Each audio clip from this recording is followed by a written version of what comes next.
नमस्कार, news on India में आपका स्वागत है। आपके साथ मैं धर्मराज सिंह। बुलेटिन की शुरुआत करेंगे लखनऊ की खबर के साथ, जहां पर सामूहिक विवाह समारोह का आयोजन कल यानी कि गुरुवार को होगा।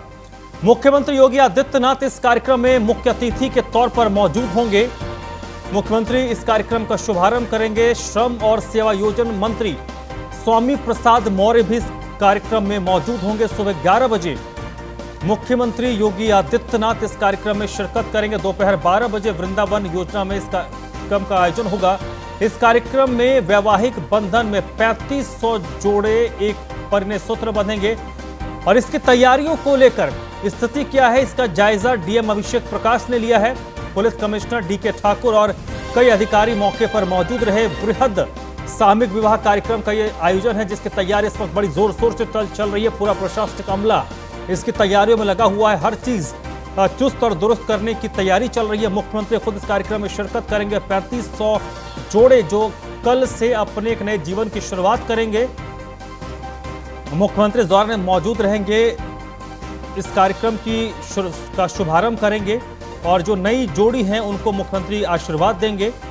तो फिलहाल तैयारियों में किसी तरीके की कोई कमी ना हो, इसके लिए लखनऊ का पूरा जो प्रशासनिक अमला है वो लगा हुआ है। आज के दिन खुद जो डीएम हैं लखनऊ के, वो मौके पर पहुंचे थे तैयारियों का जायजा लेने के लिए। कमिश्नर हैं डीके ठाकुर, वो भी मौके पर गए और तमाम व्यवस्थाओं को इस वक्त बारीकी से देखा जा रहा है ताकि कहीं कोई चूक ना हो। 3500 जोड़े जब वहां पर होंगे, उसके बाद उनके नाते रिश्तेदार होंगे, तो भीड़ वहां पर होगी। तो वहां पर किसी तरीके की क्रियोस क्रिएट ना हो, किसी को कोई दिक्कत ना हो, सब कुछ स्मूथली संपन्न हो जाए, इसको लेकर ये पूरी तैयारी की जा रही है। प्रशासनिक अमला उस तैयारी में जुटा हुआ है।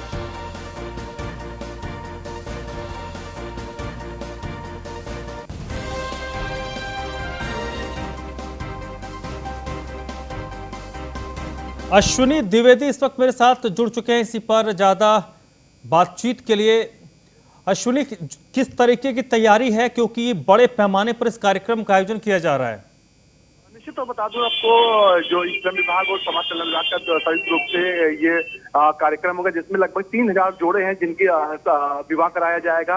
एक बड़ा आयोजन माना जाए, एक साथ इतनी बड़ी संख्या में एक जगह पर आयोजन इससे पहले शायद नहीं हुआ है, जिसको लेकर के तमाम जो अधिकारी हैं वो लगातार वहां का निरीक्षण कर रहे हैं। वृंदावन योजना में पूरा ये कार्यक्रम संपन्न होगा, जिसको लेकर के आज अभिषेक प्रकाश जो डीएम लखनऊ है, साथ ही साथ जो सीपी लखनऊ है डीके ठाकुर, उन्होंने पूरा तरह का निरीक्षण लिया, क्योंकि बड़ी संख्या में लोग इकट्ठे होंगे। लगभग हजारों की संख्या में लोग वहां पर मौजूद रहेंगे। ऐसे में पूरी तैयारियों का जायजा डीएम द्वारा लिया गया। साथ ही साथ किस तरह से लोगों का आना होगा, कहां पर बैरिकेडिंग की जाएगी और किस तरह से उनको अंदर एंट्री दी जाएगी, इन सब चीजों को लेकर, क्योंकि कोरोना काल भी चल रहा है, तो तमाम चीजें कोरोना गाइडलाइन को भी पालन कैसे कराया जाए, इन सब चीजों को लेकर के पूरी तैयारियों का जायजा लिया गया। जी, बहुत बहुत शुक्रिया अश्विनी आपका इस जानकारी के लिए।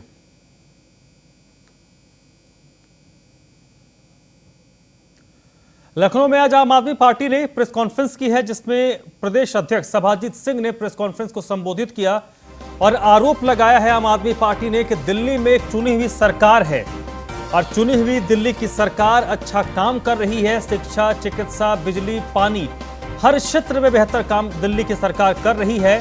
लेकिन दिल्ली सरकार की जो शिक्षा नीति है उसकी तारीफ विदेशों में की जा रही है। जो दिल्ली का एजुकेशन मॉडल है उसकी न सिर्फ दिल्ली और देश के अलग अलग हिस्सों में बल्कि दुनिया भर में उस मॉडल की तारीफ हो रही है।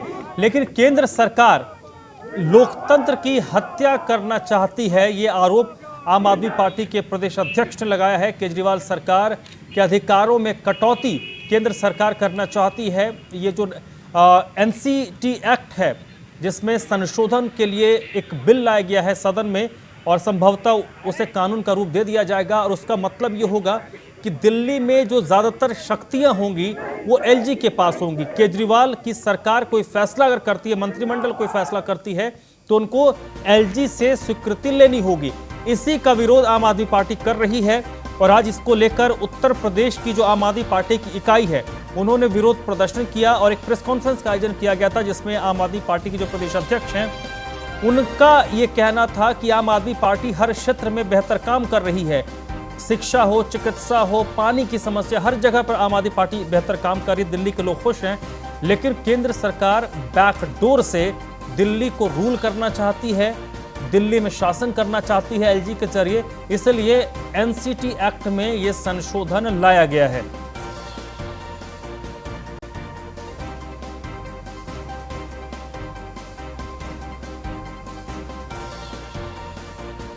तो आम आदमी पार्टी ने लखनऊ में प्रेस कॉन्फ्रेंस की है और केंद्र सरकार पर गंभीर आरोप लगाए हैं। और सिर्फ लखनऊ ही नहीं, दिल्ली में भी आज आम आदमी पार्टी ने बड़े पैमाने पर विरोध प्रदर्शन किया।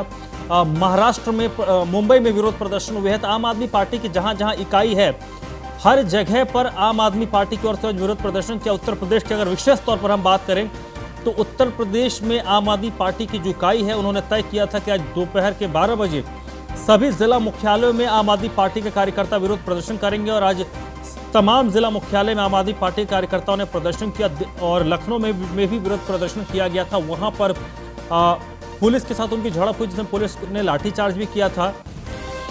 और आम आदमी पार्टी की ओर से लखनऊ में एक प्रेस कॉन्फ्रेंस की गई, जिसमें आम आदमी पार्टी के जो प्रदेश अध्यक्ष सभाजीत सिंह, उन्होंने दिल्ली सरकार के मॉडल की तारीफ की।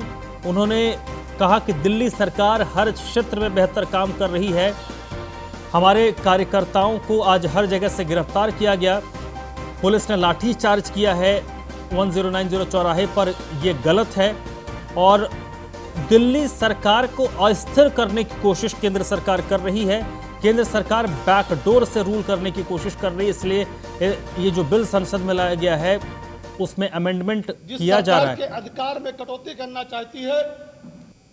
कार मित्रों को नमस्कार। दिल्ली में एक चुनी हुई सरकार आम आदमी पार्टी, एक चुनी हुई सरकार, बहुमत की सरकार, लोकप्रिय सरकार, जिस सरकार के अधिकार में कटौती करना चाहती है, उसके खिलाफ, केंद्र सरकार की तानाशाही के खिलाफ आज उत्तर प्रदेश। अगली खबर अमेठी से है। अखिलेश यादव पर दर्ज मुकदमे से समाजवादी पार्टी के कार्यकर्ता काफी आक्रोशित हैं। अमेठी में सपा कार्यकर्ताओं ने धरना प्रदर्शन किया है। सपा कार्यकर्ताओं ने इस दौरान जमकर नारेबाजी की है और कलेक्ट्रेट में समाजवादी पार्टी के कार्यकर्ताओं ने 11 सूत्रीय मांगों का ज्ञापन भी सौंपा है। मुरादाबाद में अखिलेश यादव जब कुछ दिनों पहले गए थे तो वहां पर हंगामा हुआ था और उस मामले में अखिलेश यादव के खिलाफ नामजद एफआईआर दर्ज हुई है, जिसका आज अमेठी में सपा के कार्यकर्ताओं ने विरोध प्रदर्शन किया और कलेक्ट्रेट में अपनी 11 सूत्रीय मांगों को लेकर एक ज्ञापन भी सौंपा है।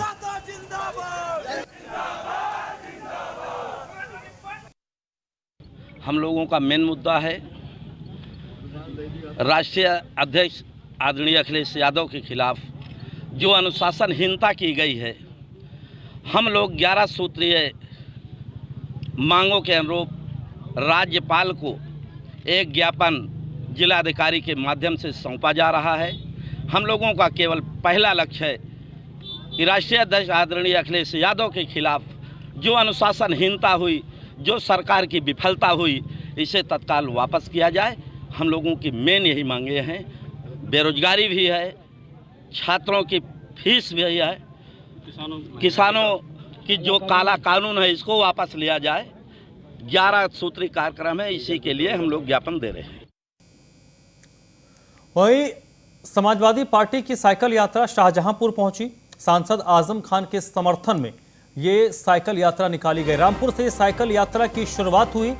एमएलसी राजपाल कश्यप ने इसे हरी झंडी दिखाई थी। एमएलसी राजपाल कश्यप सहित तमाम समाजवादी पार्टी के नेता मौजूद हैं। लखीमपुर सीतापुर होकर लखनऊ ये साइकिल यात्रा पहुंचेगी। आजम खान जो लंबे वक्त से जेल में हैं, आजम खान के समर्थन में आज जो साइकिल यात्रा की शुरुआत हुई, जैसे लखनऊ पहुंचना है, आज वो शाहजहांपुर पहुंची तो वहां पर उसका स्वागत किया गया। भी रहे हैं और द्वारा इंतजाम किया गया था साथियों का।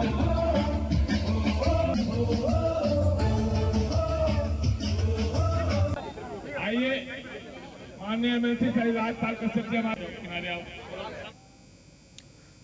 सिद्धार्थ विश्वविद्यालय में कपिल वस्तु का चतुर्थ दीक्षांत समारोह की तैयारियां आखिरी चरण में चल रही हैं। कल राज्यपाल आनंदीबेन पटेल की अध्यक्षता में दीक्षांत समारोह होगा। इस दौरान डिप्टी सीएम दिनेश शर्मा भी मौजूद होंगे। विश्वविद्यालय की 34 छात्र छात्राओं को स्वर्ण पदक इस दौरान दिया जाएगा।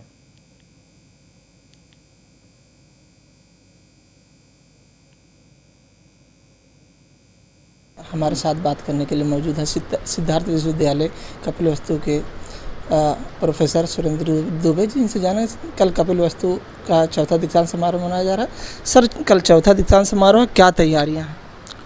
विश्वविद्यालय स्तर पर मेरी तैयारियां लगभग पूरी हो गई हैं। ये इस विश्वविद्यालय का चौथा दीक्षांत समारोह है, जिसकी अध्यक्षता माननीय कुलाधिपति श्रीमती आनंदीबेन पटेल जी करेंगी और मुख्य अतिथि के रूप में उप मुख्यमंत्री आचार्य दिनेश शर्मा जी उपस्थित रहेंगे, जिसमें 34 विद्यार्थियों को कुलाधिपति स्वर्ण पदक ये अध्यक्ष माननीय कुलाधिपति के हाथों दिया जाएगा।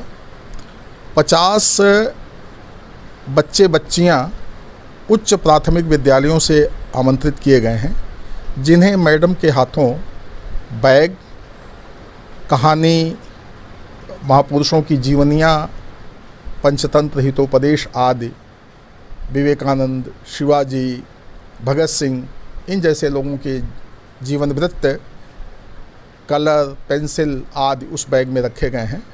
फल आदि यह मैडम के हाथों उन बच्चों को उपलब्ध कराए जाएंगे, दिए जाएंगे। तो ये थे, हमारे साथ बात कर रहे थे सिद्धार्थ विश्वविद्यालय के कुलाधिपति सुरेंद्र दुबे जी, जिनका कहना है कि कल 34 बच्चे और बच्चियों को मेडल दिया जाएगा। Saddam Khan, news on India. अगली खबर जौनपुर से है। पंचायत चुनाव की तैयारियों में भारतीय जनता पार्टी जुट चुकी है। बीजेपी के प्रदेश अध्यक्ष स्वतंत्र देव सिंह जौनपुर के दौरे पर हैं। भारतीय जनता पार्टी पूरी तरीके से पंचायत चुनाव की तैयारियों में जुटी हुई है।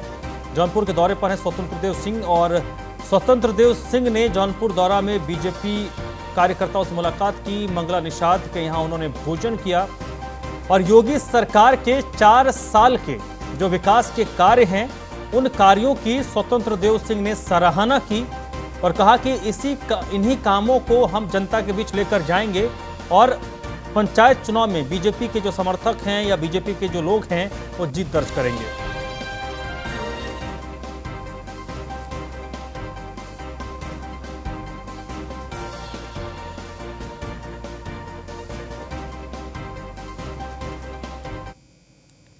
तो स्वतंत्र देव सिंह उत्तर प्रदेश बीजेपी के अध्यक्ष जौनपुर पहुंचे, जहां पर उन्होंने पार्टी के कार्यकर्ता के यहां पर भोजन किया। और सबसे बड़ी बात, स्वतंत्र देव सिंह ने दावा किया है कि उत्तर प्रदेश की जो 4 साल की सरकार है, योगी सरकार में 4 साल में जो कामकाज हुए हैं वो बेहतरीन रहे हैं और उसी को आधार बनाकर पंचायत चुनाव में बीजेपी जाएगी। बाकी में सभी कार्यक्रम है। सरकार के 4 वर्ष, योगी सरकार की ईमानदारी की सरकार, गरीबों के विकास के लिए सरकार जो बनी थी वो 4 वर्ष पूर्ण किया है। उसको लेकर गांव में चौपाल है और चौपाल के माध्यम से केंद्र और राज्य सरकार की माननीय मोदी जी की लोकप्रियता, योगी जी की लोकप्रियता को लेकर गांव तक हम जाएंगे। ये निषाद समाज में आपने भोजन किया है, जिसको क्या माना, किस तरह देखा जाए? ये कार्यकर्ता आधारित पार्टी है और नेताओं का प्रवास होता है तो जिले के अध्यक्ष स्वाभाविक रूप से किसी न किसी कार्यकर्ता यहाँ भोजन रखता है। तो आज ये बूथ अध्यक्ष हमारे इस गांव में बूथ अध्यक्ष निषाद के भोजन रखा था। जहां पर अध्यक्ष ने रखा था तो वहां मुझे आने का सौभाग्य। सीतापुर में होली के त्यौहार को देखते हुए खाद्य सुरक्षा विभाग सतर्क हो गया है। डीएम के निर्देश पर खाद्य सुरक्षा विभाग ने चेकिंग अभियान चलाया। तेल हो, मावा, मिठाई की दुकानों पर यह चेकिंग अभियान चलाई गई है। सभी दुकानों से खाद्य सुरक्षा विभाग की टीम ने सैंपल कलेक्ट किए हैं, क्योंकि ये देखा जाता है कि जैसे ही त्योहारों का सीजन शुरू होता है उसके बाद जो मिलावट करने वाले लोग हैं, मिलावटखोर हैं, वो सक्रिय हो जाते हैं और कुछ पैसा कमाने के चक्कर में लोगों की सेहत से खिलवाड़ की जाती है। तो सीतापुर के डीएम के निर्देश पर खाद्य विभाग की टीम सतर्क हो गई है और तेल, मावा, मिठाई जैसी चीज़ों को लेकर चेक किया जा रहा है। कई दुकानों पर आज पहुंचे जहां से सैंपल कलेक्ट किए गए हैं।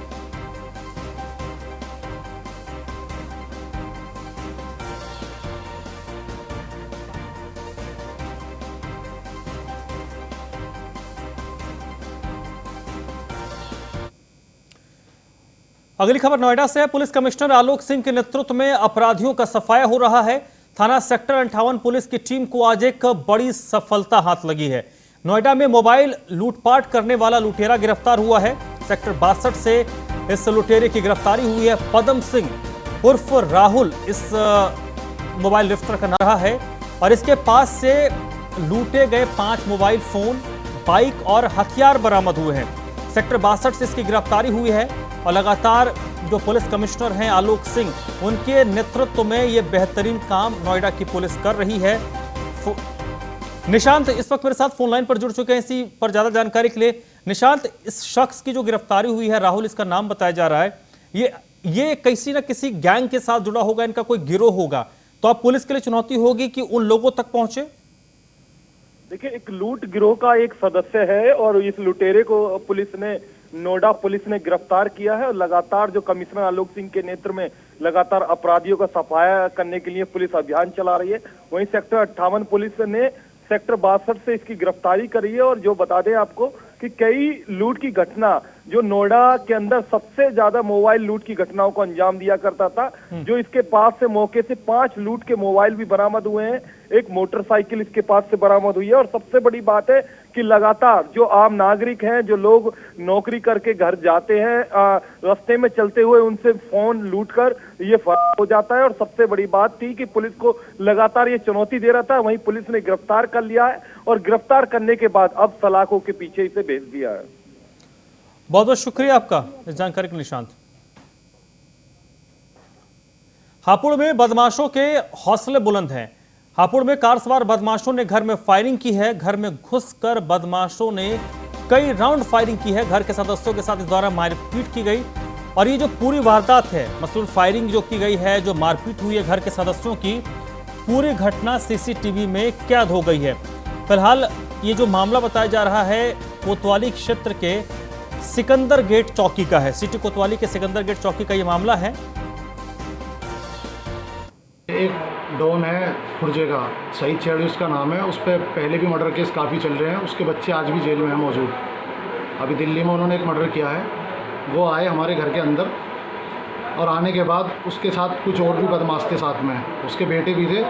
वो जैसे अंदर आए, मैंने उन्हें रोकने की कोशिश की कि हथियार गाड़ी में रखो, तो उन्होंने लिपटना मुझे शुरू कर दिया और लिपटा चिपटी जैसे मैं उन्हें लिपटा, उन्होंने फ़ौरन मुझ पर फायर कर दी राइफल से। उन्होंने मुझ पर फायर की। उसके सीसीटीवी फुटेज मौजूद है हमारे घर में। उसके बाद उनके पास और भी हथियार थे।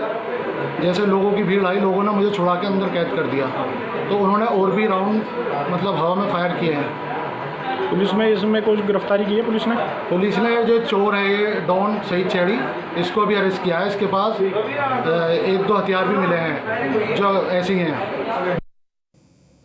मोहित चौधरी इस वक्त मेरे साथ फोन लाइन पर जुड़ चुके हैं इसी पर ज़्यादा जानकारी के लिए। मोहित, जिस शख्स के बारे में जो पीड़ित बता रहे हैं उसकी पहचान हो चुकी है, सीसीटीवी फुटेज अवेलेबल है, उनके गिरफ्तारी के बारे में पुलिस क्या कह रही है?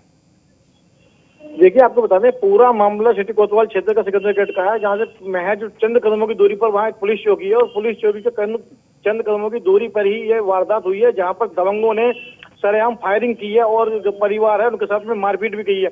लेकिन फायरिंग की आवाज सुनकर वहाँ मोहल्ले में अफरा तफरी का माहौल। बहुत बहुत शुक्रिया आपका मोहित इस जानकारी के लिए। मथुरा के गोकुल में रमन रेती स्थित गुरु शरणानंद महाराज के आश्रम में पारंपरिक होली का आयोजन किया गया, जिसमें फूलों की होली, लड्डू होली, फिर लठमार होली के साथ टेसू के फूलों की होली खेली गई।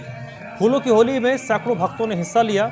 राधा कृष्ण के स्वरूप ने पिचकारी से भक्तों पर रंग बरसाया। इस मौके पर ठाकुर जी के आंगन रासलीला का भी आयोजन किया गया, जिसमें राधा कृष्ण के स्वरूप लठमार होली, लड्डू होली और फूलों की होली खेली। वही होली के गीत और रचना को सुनकर श्रद्धालु अपने आप को नाचने से रोक नहीं पा रहे हैं। वही रामलीला के समय भी होली के रसिया गायन से मौजूद पूरी तरह होली के रंग में नजर आए। हर कोई राधा कृष्ण के स्वरूप के साथ होली खेलना चाहता था। फूल होली से पहले यहाँ राधा कृष्ण और सखियों की रासलीला का मंचन किया गया।